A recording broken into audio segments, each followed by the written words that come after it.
Paper one daily free videos English medium timing है सुबह 11 बजे, हिंदी है रात को 8 बजे। सब्सक्राइब करिए हमारा यूट्यूब चैनल स्टडी भारत ताकि आप बिल्कुल भी कोई अपडेट मिस ना करें हैं। फ्री वीडियो जैसे हम डालें आप उसे देख पाएँ। साथ में ज्वाइन करिए हमारा टेलीग्राम चैनल जिसका लिंक मैंने डिस्क्रिप्शन बॉक्स में दे रखा है। साथ ही सब्सक्राइब करिए स्टडी भाई 2.0 जिसमें आपको मिलेगा daily paper one paper two का प्रैक्टिस सेट वीडियो बिल्कुल फ्री ऑफ कॉस्ट। तो देखिए हम आपको पेपर वन में सब कुछ चीज़ें करवाएंगे। पेपर वन में आपको पूरा फ्री में कोर्स करवाएंगे। फुल कोर्स वीडियो आपको मिलेगा। वीडियो को देख के आपको लिखते जाना है, आपकी फ्री में तैयारी हो जाएगी। यानी कि आपको नोट्स बनाने हैं वीडियो को देख के। यहाँ पे हम आपको देंगे डेली वीडियोस, यानी कि फ्री वीडियोस देंगे। यूनिट 1 से लेकर 10 तक आपको डेली सिस्टमैटिक वे से वीडियो मिलेगा। और उसके बाद देखिए वीकली टेस्ट आपका होगा वीडियो के जरिए, monthly test, unit wise test, mock test, previous year question, सब कुछ इसमें वीडियो के जरिए कवर होगा। बस आपको साथ साथ लिखते जाना है, आपकी फ्री में तैयारी हो जाएगी। ठीक है फ्रेंड्स, तो आप जानते हैं कि पेपर वन में ये पेपर वन कितना इंपॉर्टेंट है। हर एक यूनिट में से 5 क्वेश्चन आते हैं और हर एक के 2 मार्क्स होते हैं। तो इसको आपको देखिए कोई भी चैनल नहीं करवाएगा फ्री में, इसलिए आप हमारे साथ बने रहिए। हम आपको पूरा कोर्स फ्री में करा देंगे। आप सिलेबस को डाउनलोड कर लीजिए, तो उसे सामने रखेंगे तो आपको पता चल जाएगा हम कितने टॉपिक इसमें कवर करेंगे। जैसे हम कोई भी टॉपिक कवर कराएंगे आप उसको साथ में टिक कर लेना, तो आपको पता चल जाएगा कि ऐसे करते करते हम सारा सिलेबस इसमें कवर कर लेंगे। तो आज हम सबसे पहले सिलेबस डिस्कस करेंगे पेपर वन के लिए। आप इस सिलेबस को डाउनलोड कर सकते हैं UGCNET-online.in वेबसाइट पे जाके, तो आपको ये आसानी से मिल जाएगा। तो इसको हम डिस्कस करते हैं। हिंदी मीडियम में सिलेबस हम डिस्कस करेंगे रात को 8 बजे, और इंग्लिश वाला अभी हम डिस्कस करेंगे। अगर आपको फ्री क्लासेस करनी है तो रोज़ सुबह 11 बजे आएगा इंग्लिश मीडियम में लेक्चर पेपर वन के लिए, और हिंदी मीडियम आएगा रात को 8 बजे। तो बिल्कुल देखना मत भूलिए। तो आप इसे टाइमिंग को नोट कर लीजिए, सुबह 11 बजे इंग्लिश, रात को 8 बजे हिंदी। तो डेली एक वीडियो मिलेगा। बस आप वीडियो देखिए, साथ साथ लिखते जाइए, आपकी फ्री में तैयारी हो जाएगी। तो जिससे आपको कोई भी बुक नहीं पढ़नी है, कोई कुछ नहीं करना, बस जो हम आपको देंगे आपको वही फॉलो करना है। चलिए स्टार्ट करते हैं अपना लेक्चर। तो इसमें देखिए सबसे पहले सिलेबस डिस्कस करेंगे। सिलेबस डिस्कस करने का मतलब ये है कि आप ये जान लो कि आपके सिलेबस में कौन सी चीज़ आई है, कौन सी चीज़ रखी गई है और वो क्यों ज़रूरी है। आपने अमूमन देखा होगा कि हर बार ऐसा होता है कि आपको सिलेबस दिया जाता है, तो आप उस सिलेबस को देखते हैं कि इसमें कौन कौन से टॉपिक्स हैं, इसमें, तो आप उसे पढ़ते हैं। आपने कभी सोचा नहीं होगा कि ये जो टॉपिक दिए गए हैं वो क्यों रखे गए हैं। हमारा सिलेबस तो है, हमें वो करना तो है, लेकिन गवर्नमेंट की तरफ से ऐसा सिलेबस क्यों सेट किया गया है, ऐसी चीज़ें क्यों रखी गई है जिनको हमें पढ़ना है। हमें पढ़ना तो है, लेकिन क्यों पढ़ना है आपको इसमें मैं बताऊंगा। तो देखिए ये जो चीज़ें हैं, ये सारी ही चीज़ें इसमें बताई गई हैं। इस पैराग्राफ का ये मतलब है, देखिए यहाँ से यहाँ तक क्या मतलब है इसका, यहाँ से यहाँ तक ये मतलब है, आपने कभी नहीं पढ़ा होगा ये वाला। इसका ये मतलब है कि देखिए कि मेन ऑब्जेक्टिव क्या है यहाँ पे, टीचिंग और रिसर्च कैपेबिलिटी जो है वो जानना स्टूडेंट की। ठीक है, जैसे मान लीजिए कि जो कैंडिडेट है, जैसे आप एग्ज़ाम दे रहे हैं, अभी आप क्या है, कैंडिडेट हैं, क्योंकि आपने एग्ज़ाम क्वालिफाई नहीं किया है, अभी आप कैंडिडेट हैं। तो टीचिंग और रिसर्च कैपेबिलिटी आपको वो उनका मेन ऑब्जेक्टिव है। टीचिंग का मतलब क्या है यहाँ पे, टीचिंग का मतलब है कि आप कैसे पढ़ाएंगे स्टूडेंट को जाके। जैसे मान लीजिए आपने एग्ज़ाम क्वालिफाई किया, आप आगे जाके कैसे पढ़ाएंगे। उसके बाद रिसर्च कैपेबिलिटी का मतलब यहाँ पे सिंपल सा ये होता है कि मान लीजिए कि आप किसी कॉलेज में पढ़ा रहे हैं और आपको एक टॉपिक दिया गया है। मान लीजिए हिस्ट्री का कोई टॉपिक है, हम भारत की आज़ादी की बात करते हैं, इंडियन इंडिपेंडेंस की। जो बुक्स में लिखा हुआ है वो तो आपको पढ़ाना है, लेकिन आप अपनी तरफ से रिसर्च करके कुछ एक्स्ट्रा क्या डालते हैं। यानी कि टीचर जो बुक्स में लिखा होता है वो तो उसे पढ़ाना ही है, लेकिन एक्स्ट्रा वो क्या नॉलेज दे सकता है वो होता है रिसर्च से। यहाँ पे मेन ऑब्जेक्टिव इनका आपका टीचिंग और रिसर्च कैपेबिलिटी को मेंटेन करना है या उसे असेस करना है। आगे देखिए यहाँ पे है the test aim at the assessing the teaching and research aptitude as well. उसके बाद देखिए candidate expect to possess exhibited cognitive ability. ठीक है, कोग्निटिव मतलब होता है दिमागी, आपका दिमागी एबिलिटी आपकी कैसी है, कॉम्प्रिहेंशन एनालिसिस, ये सारा कुछ आपके अंदर ये इस सिलेबस के ज़रिए आएगा। यानी कि आप कैसे पढ़ाएंगे, आप कैसे रिसर्च करेंगे, आपका दिमाग कैसे चलेगा, आप कैसी चीज़ को एवेल्यूशन करेंगे, कैसे एनालिसिस करेंगे, ये सारी ही चीज़ें आपको इस सिलेबस के द्वारा आ जाएंगी। ठीक है, तो इसीलिए ये सारी चीज़ें दी हुई हैं। तो उसके बाद देखिए यहाँ पे नीचे लिखा हुआ है ना कि जनरल अवेयरनेस है, जैसे टीचिंग लर्निंग के साथ साथ हायर एजुकेशन सिस्टम है, हमारे देश में एजुकेशन सिस्टम कैसा है। उसके बाद देखिए पीपल के साथ इंटरेक्शन कैसा है, इन्वायरमेंट कैसा है, नेचुरल रिसोर्सेज कैसे हैं, तो वो सारी चीज़ें ऐड की गई हैं। हमें टीचिंग सर्च तो करनी है, लेकिन उसके साथ साथ जो हमारा आसपास का जो माहौल है, जो इन्वायरमेंट है, यहाँ पे जो लोग रहते हैं, हमारी लाइफ कैसी है, ये इसके अकॉर्डिंग ये सिलेबस इसमें डाला गया है कि आपको सारी चीज़ों की नॉलेज हो। आप किसी कॉलेज में पढ़ा रहे हो तो आपको सबसे पहले ये जानना ज़रूरी है कि आप किस माहौल में रहते हैं, स्टूडेंट किस माहौल में रहते हैं, आप उनको क्या सिखा रहे हो। तो आपको वो सारी चीज़ें इनको सिखानी पड़ती हैं। ज़रूरी नहीं है कि यार टीचर आपको सिर्फ किताबी ज्ञान ही देगा, वो अपनी तरफ से आपको बहुत कुछ सिखाएगा। तो इसलिए ये सारी चीज़ें ज़रूरी हैं। तो चलिए शुरुआत करते हैं यहाँ से यूनिट 1 से। आपको पता है कि हमारा जो सिलेबस है पेपर 1 का, उसमें 10 यूनिट हैं, यूनिट 1 से लेकर 10 तक। तो पहला उसमें यूनिट है टीचिंग एप्टीट्यूड का। तो टीचिंग एप्टीट्यूड का मतलब सिंपल सा यही है कि शिक्षण की योग्यता, यानी कि टीचिंग की एप्टीट्यूड, टीचिंग का एप्टीट्यूड यानी कि टीचर। अब देखिए कि जैसे आप किसी कॉलेज में पढ़ाते हैं, जैसे आप पहले पढ़े हुए हैं, तो ऐसा तो है नहीं आपकी क्लास में 100 स्टूडेंट थे जो आपके साथी थे वो सारे टीचर हैं। कुछ टीचर बनते हैं, 100 में से 10 बच्चे टीचर बनेंगे, 5 बच्चे बनेंगे, सभी नहीं बनेंगे, क्योंकि हर एक में एप्टीट्यूड नहीं होता, पढ़ाने की क्षमता, पढ़ाने की कैपेसिटी नहीं होती। तो इसलिए टीचिंग एप्टीट्यूड जानना बहुत ज़रूरी है। टीचिंग एप्टीट्यूड में देखिए सबसे पहले इन्होंने बहुत सारी चीज़ें रखी हुई हैं। अगर हम टीचिंग एप्टीट्यूड को देखें, ये बहुत लंबा लेक्चर है, इसमें बहुत सारी चीज़ें हैं, लेकिन यूजीसी नेट के सिलेबस के अकॉर्डिंग इसमें वो सारी चीज़ें कवर की गई हैं जो आपके लिए ज़रूरी है। अब देखिए टीचिंग एप्टीट्यूड में सबसे पहले टीचिंग कॉन्सेप्ट आता है, ठीक है, कि टीचिंग है क्या। फिर ऑब्जेक्टिव रखे गए हैं कि टीचिंग के उद्देश्य क्या है। फिर लेवल ऑफ टीचिंग, यानी कि टीचिंग के लेवल कौन से हैं, जैसे मेमोरी लेवल है, अंडरस्टैंडिंग है, रिफ्लेक्टिव है, करैक्टरिस्टिक्स है एंड बेसिक रिक्वायरमेंट्स है।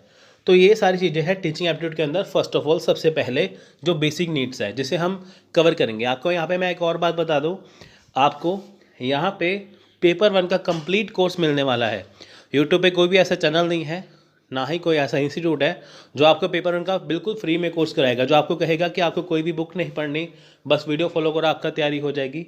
कोई भी ऐसा चैनल नहीं है। लेकिन हम आपको ये कहते हैं कि आपको कोई बुक नहीं पढ़नी, बस आप मेहनत करने वाले बनिए, जो वीडियो आएगा आप उसे लिखते जाइए, आपका पूरा सिलेबस हम कवर कर देंगे। अगर आप ये सिलेबस कवर करेंगे, जैसे आप ये सिलेबस डाउनलोड कर लेंगे, तो हम आपको सारी चीज़ें करवाएंगे। जैसे हमारा वीडियो आएगा आप उसे डेली जैसे सिलेबस के साथ टिक करते जाना, जो जो हम चीज़ें करते जाएंगे, तो आपको पता चल जाएगा कि हमने कितना सिलेबस कवर कर लिया है। तो हम शुरुआत टीचिंग एप्टीट्यूड से ही करेंगे। उसके बाद देखिए टीचिंग के बाद यहाँ पे आता है लर्नर करैक्टरिस्टिक्स। जो लर्नर के जो करैक्टरिस्टिक्स हैं वो क्या है। लर्नर देखिए होता है क्या, सबसे पहले लर्नर क्या है।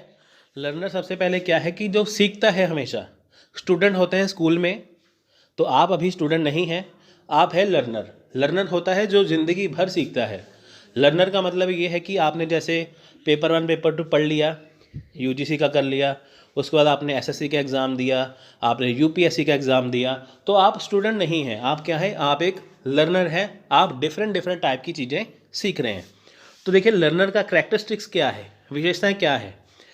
देखिए सबसे पहले characteristics of adolescence and adult learners, जहाँ पे आपको सिखाया जाता है कि एकेडमिक क्या है, सोशल, इमोशनल, कॉग्निटिव, ये सारी चीज़ें यहाँ पे सिखाई जाएंगी। और साथ में इंडिविजुअल डिफरेंसेस। इंडिविजुअल डिफरेंसेस का मतलब ये है कि कुछ बच्चे बहुत होशियार होते हैं, कुछ बच्चे थोड़े से कम होशियार होते हैं। तो हर एक का सुनने का नज़रिया, हर एक का देखने का नज़रिया और एक का पढ़ने का नज़रिया, सारा कुछ अलग होता है। उसके बाद देखिए नेक्स्ट है factor affecting teaching related to. अब देखिए बहुत सारे फैक्टर्स हैं जो टीचिंग को अफेक्ट करते हैं, जैसे teacher, learner, sport material, instructional facilities, learning environment and institution. अब देखिए टीचिंग को, यानी कि जो टीचर पढ़ा रहा है उसकी टीचिंग को बहुत सारी चीज़ें इफ़ेक्ट करती हैं। टीचर भी अफेक्ट करते हैं। मान लीजिए टीचर अच्छा ना हो पढ़ाने के लिए, तो वो अच्छे खासे सिलेबस को नहीं पढ़ा पाएगा। अगर टीचर बहुत बढ़िया है पढ़ाने के लिए तो वो भी उसे अच्छा बना देगा। लर्नर देखिए, जैसे मान लीजिए टीचर क्लास में पढ़ा रहे हैं, अब देखिए लर्नर कैसे इफेक्ट डालते हैं। टीचर क्लास में पढ़ा रहे हैं, लर्नर जो स्टूडेंट्स हैं वो सीखते नहीं हैं, वो क्या करते हैं, वो बातों में लगे रहते हैं, है ना। तो वो टीचर के पढ़ाई के ऊपर ध्यान नहीं देते, तो यही चीज़ें बहुत इफेक्ट करती है। उसके बाद सपोर्ट मटेरियल, आपको पता है कि आजकल यूट्यूब का ज़माना आ गया है, ऑनलाइन ज़माना, डिजिटल ज़माना आ चुका है। तो इसकी वजह से क्या है कि आजकल देखिए कि अभी भी कई जगह पे आप देखिए कि 100 में से सिर्फ 20% जो है या 30% जो है वो सब कुछ स्मार्ट हो चुका है। यूट्यूब पे आपको पूरे स्मार्ट मिलेगा, लेकिन बहुत सारी जगह ऐसी है, जैसे गांव में चले जाओ कि वहाँ पे आपको ब्लैक बोर्ड मिलते हैं, उसके साथ साथ देखिए कि कई जगह ब्लैक बोर्ड भी नहीं है। तो स्पोर्ट मटेरियल होना ज़रूरी है। उसके साथ देखिए इंस्ट्रक्शनल फैसिलिटीज़, आप किसी कॉलेज में, स्कूल में जैसे कोई टीचर पढ़ाते हैं, फैसिलिटी क्या है, स्मार्ट बोर्ड है, वाइट बोर्ड है, ब्लैक बोर्ड है, रूम है, क्या है वो चीज़ें। उसके बाद लर्निंग एनवायरनमेंट एंड इंस्टीट्यूशन, देखिए ये सबसे ज़रूरी है कि लर्निंग एनवायरनमेंट कैसा है, इंस्टीट्यूशन कैसा है। तो ये चीज़ें आती है उसमें, एनवायरनमेंट पढ़ने वाला है भी कि नहीं। उसके बाद methods of teaching in institution of higher learning. अब देखिए जो टीचिंग है मेथड का, ठीक है, सॉरी जो मेथड है टीचिंग का, यहाँ पे जो मेथड है टीचिंग का, तो वो हायर लर्निंग में कैसा है, इंस्टीट्यूशन में कैसा है। देखिए जैसे teacher centred versus learner centred method, offline versus offline. देखिए teacher centred versus learner centred method. आप देखिए जब भी सिलेबस गवर्नमेंट बनाती है तो वो कैसा बनाती है, वो बनाती है हमेशा लर्नर सेंटर्ड, यानी कि चाइल्ड सेंटर्ड। हमेशा स्टूडेंट को दिमाग में रख के, ध्यान में रख के ही सिलेबस को बनाया जाता है, ना कि टीचर को ध्यान में रख के। उसके बाद ऑफलाइन वर्सेस ऑफलाइन मेथड, जैसे देखिए स्वयं है, स्वयं प्रभा मूक है।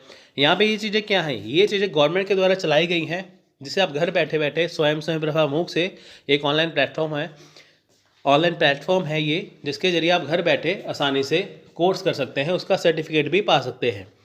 तो ऑनलाइन मेथड, ऑफलाइन मेथड क्या होते हैं, ये सारी चीज़ें आपको इसमें बताई जाएंगी। उसके बाद देखिए बहुत सारी चीज़ें ऐसी हैं, जैसे ज्ञान गंगा है, या बहुत सारी जैसे ई शोध सिंधु है, बहुत सारी चीज़ें ऐसी हैं जो इसमें एक्स्ट्रा आपको करवाई जाएंगी। तो नेक्स्ट यहाँ पे देखिए टीचिंग सपोर्ट सिस्टम आ गया। इसे पहले टीचिंग एड्स कहते थे, ठीक है, टीचिंग एड्स हो गया और टीचिंग सपोर्ट सिस्टम हो गया, ये एक ही बात है। अब ट्रेडिशनल मेथड क्या था, मॉडर्न मेथड क्या है, आईसीटी बेस्ड क्या है, ये सारी चीज़ें हैं।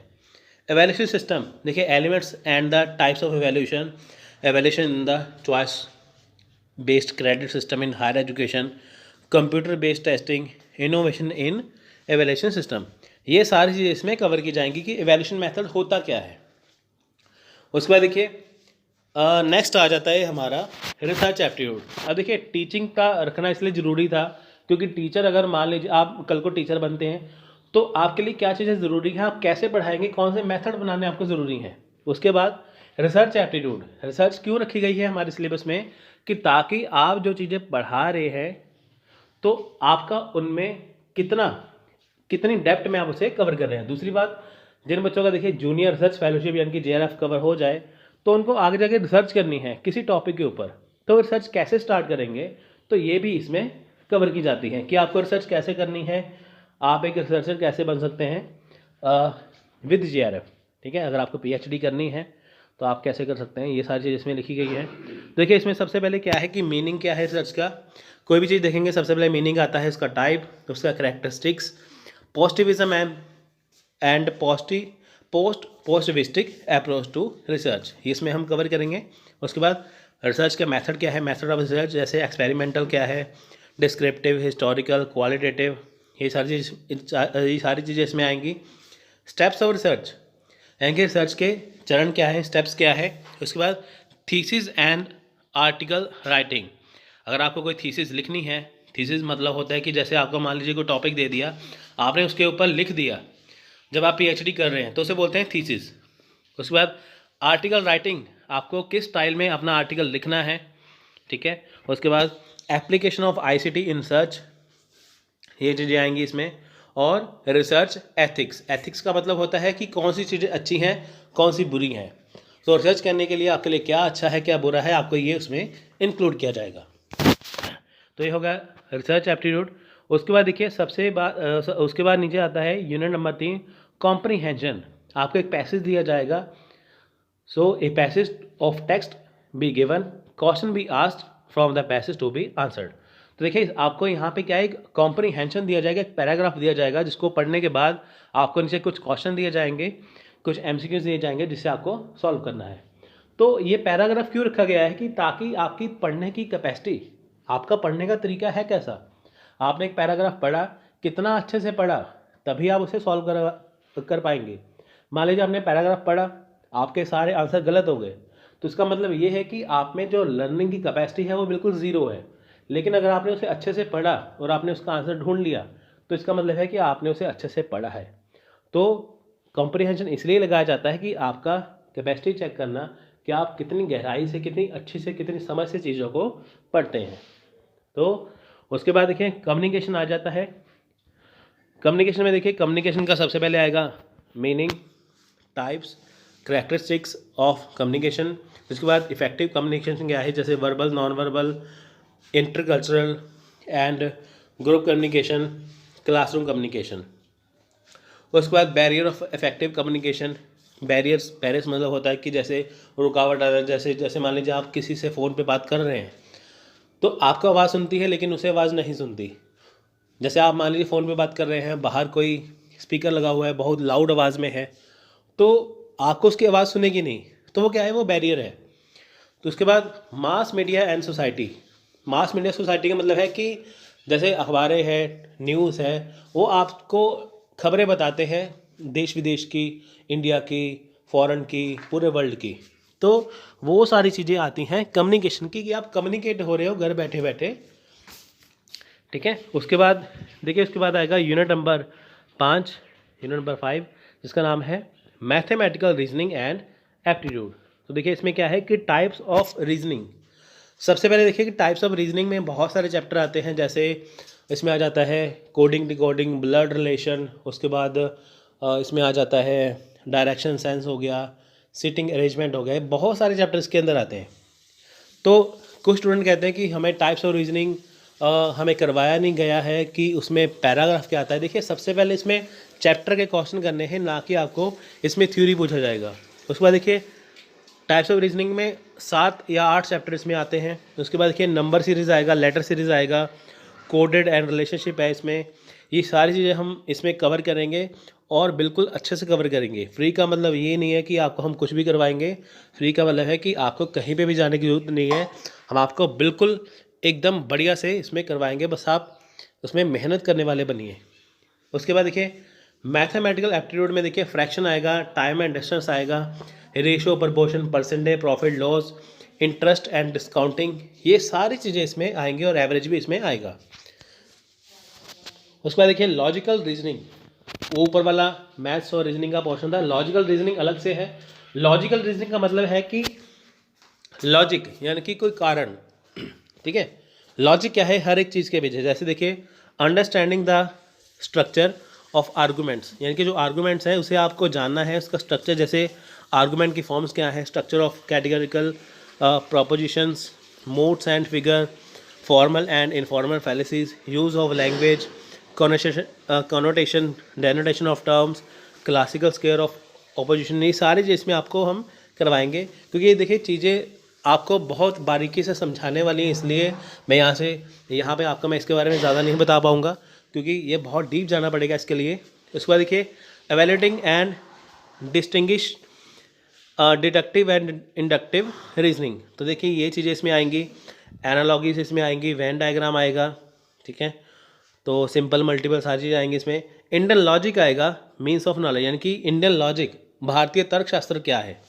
उसके बाद देखिए प्रत्यक्ष, प्रमाण, ठीक है, अनुमान, उपमान, शब्द, अर्थपति एंड अनुपलब्धि, ये सारी चीज़ें इसमें आएंगी। नेक्स्ट आएगा स्ट्रक्चर एंड काइंड्स ऑफ अनुमान, व्याप्ति क्या है, हेतुभावास क्या है, ये सारी चीज़ इसमें हम कवर करेंगे। ये क्या है, लॉजिक है। इस बार देखिए इसमें से काफ़ी क्वेश्चन आए थे। आप ये मानिए कि आपके 50 क्वेश्चन हैं, हर एक यूनिट में से आपका 5 क्वेश्चन डेफिनेटली आएंगे, कुछ यूनिट में से देखिए आपको 6-7 यूनिट के क्वेश्चन आ जाते हैं। जैसे मान लीजिए टीचिंग में से 7 क्वेश्चन आ गए, रिसर्च में से 6 क्वेश्चन आ गए, तो इनमें से क्वेश्चन 3 या 4 रह जाएंगे। फिर भी हम मान के चलते हैं कि 5 क्वेश्चन हर एक से आएंगे, आपको सारे यूनिट करने ज़रूरी है। उसके बाद देखिए नेक्स्ट आएगा डाटा इंटरप्रिटेशन। डाटा इंटरप्रिटेशन में देखिए स्टूडेंट को सबसे ज़्यादा डिफ़िकल्टी आती है, लेकिन ये सबसे ईजी पार्ट है। ठीक है, अगर आपको चैप्टर आता है परसेंटेज का, एवरेज का और रेशो का, तो आप इसे आसानी से कर सकते हैं। तो हम आपको इसे कराएंगे। उसके बाद देखिए कि sources and equation, classification of data, ये आएंगी। क्वांटिटेटिव एंड क्वालिटेटिव डाटा क्या है, bar chart, histogram, pie chart, table chart, line chart, ये सारी चीज़ें इसमें आपको हम करवाएंगे। डाटा इंटरप्रिटेशन क्या है, डाटा गवर्नेंस क्या है, ये भी चीज़ें इसमें कवर की जाएंगी। नेक्स्ट है इंफॉर्मेशन एंड कम्युनिकेशन टेक्नोलॉजी यानी कि ICT। इसमें देखिए सबसे पहले general abbreviation and terminology. General abbreviation का मतलब होता है कि फुल फॉर्म। जैसे मान लीजिए आपको वो फुल फॉर्म पूछ लेंगे, ठीक है, वो आपको बता देंगे इसकी फुल फॉर्म क्या है। जैसे यहाँ पे दिखा है ICT, ICT की फुल फॉर्म क्या है कि इंफॉर्मेशन कम्युनिकेशन टेक्नोलॉजी, तो इस हिसाब से। नेक्स्ट है बेसिक्स ऑफ इंटरनेट। इंटरनेट क्या है और ईमेल क्या है, ऑडियो वीडियो कॉन्फ्रेंसिंग क्या होती है, डिजिटल इनिशिएटिव्स क्या है हायर एजुकेशन में, ICT और गवर्नेंस क्या है, ये सारी चीज़ें इसमें आएंगी। उसके बाद देखिए नेक्स्ट है unit number 9, people development and environment. Development and environment में देखिए millennium development and sustainable development goals आते हैं यहाँ पे, कि जिसे हम MDG और SDG बोलते हैं। इनमें से एग्जाम से क्वेश्चन कई बार आता है, इस बार भी आया था। ह्यूमन एंड एनवायरनमेंट इंट्रैक्शन, आप देखिए कि इन्वायरमेंट में रह के जो ह्यूमन है, जो मानव है, उसका इंट्रैक्शन कैसे है। जैसे एंथ्रोपोजेनिक एक्टिविटीज़ कौन सी होती हैं और उनका इम्पैक्ट क्या पड़ता है इन्वायरमेंट में, यानी कि इंसान जो चीज़ें करता है वो उसका इफ़ेक्ट क्या पड़ता है। ठीक है, जैसे 4G 5G 6G ऐसे आएगा आगे जाके, तो अभी तो 4G है लेकिन 5G 6G आएगा तो उसका एनवायरनमेंट पे इफेक्ट पड़ेगा। बहुत सारे ऐसे देखिए व्हीकल्स हैं जिसके धुएं की वजह से क्या है कि एनवायरनमेंट ख़राब होता है, तो ये सारी चीज़ें इसमें कवर करेंगे। एनवायरमेंटल इश्यूज़ क्या है, देखिए लोकल, रीजनल, ग्लोबल लेवल पे एयर पोल्यूशन क्या है, water pollution, soil pollution, noise pollution, waste, solid liquid, biomedical, hazardous, electronic, ये सारी चीज़ें इसमें कवर करेंगे। क्लाइमेट चेंज क्या है and it's socio economics and political dimensions क्या है। Impacts of pollutants on human health, ये क्या है। पॉलिटेंट्स क्या होते हैं कि जो पॉल्यूशन फैलाते हैं। उसके बाद नेचुरल एंड एनर्जी रिसोर्सेज, जैसे सोलर हो गया, विंड हो गया, soil, hydro, geothermal, biomass, nuclear and forest. उसके बाद देखिए natural hazards and disasters mitigation का मतलब होता है कि जैसे मान लीजिए कि डिज़ास्टर आ गया, ठीक है, तबाही मच गई, तो उसे हम कैसे बचाव कर सकते हैं उनका। उसके बाद देखिए environmental protection act 1986, national action plan on climate change, international agreements, efforts, Montreal protocol क्या है, रियो समिट क्या है, convention on biodiversity, Kyoto protocol, Paris agreement, international solar line, ये सब कुछ इसमें हम कवर करेंगे। उसके बाद देखिए लास्ट है हमारा हायर एजुकेशन का। ये दिखने में छोटा है यूनिट लेकिन है बहुत बड़ा। हायर एजुकेशन सिस्टम में क्या है, देखिए सबसे पहले institution of higher learning and education in ancient India, यानी कि पुराने समय में एशियन इंडिया में कैसे पढ़ाते थे, कैसे इंस्टीट्यूशन होते थे। Evolution of learning, higher learning and research in post independence India, तो यानी कि आज़ादी के बाद तो क्या क्या उसमें कौन सी हायर लर्निंग आई है पोस्ट इंडिपेंडेंस इंडिया, इनकी आज़ादी के बाद भी। Oriental, conventional and non conventional learning programme India कौन से हैं, professional, technical and skill based education, ये सारी चीज़ें इसमें आएंगी।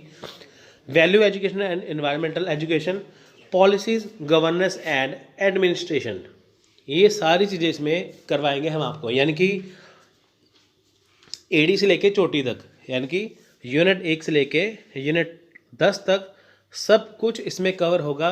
एक्स्ट्रा ही कवर होगा इसमें कुछ भी ऐसा नहीं होगा कि हमने कुछ भी इसमें आपको कोई टॉपिक छोड़ दिया, ऐसा कुछ नहीं है, सब कुछ होगा। सबसे बड़ी बात है कि हायर एजुकेशन में देखिए ये सिलेबस है, इसमें हम नेशनल एजुकेशन जो पॉलिसी है 2020 के लिए वो भी डिस्कस करेंगे। हालांकि सिलेबस में नहीं है लेकिन डिस्कस करनी ज़रूरी है।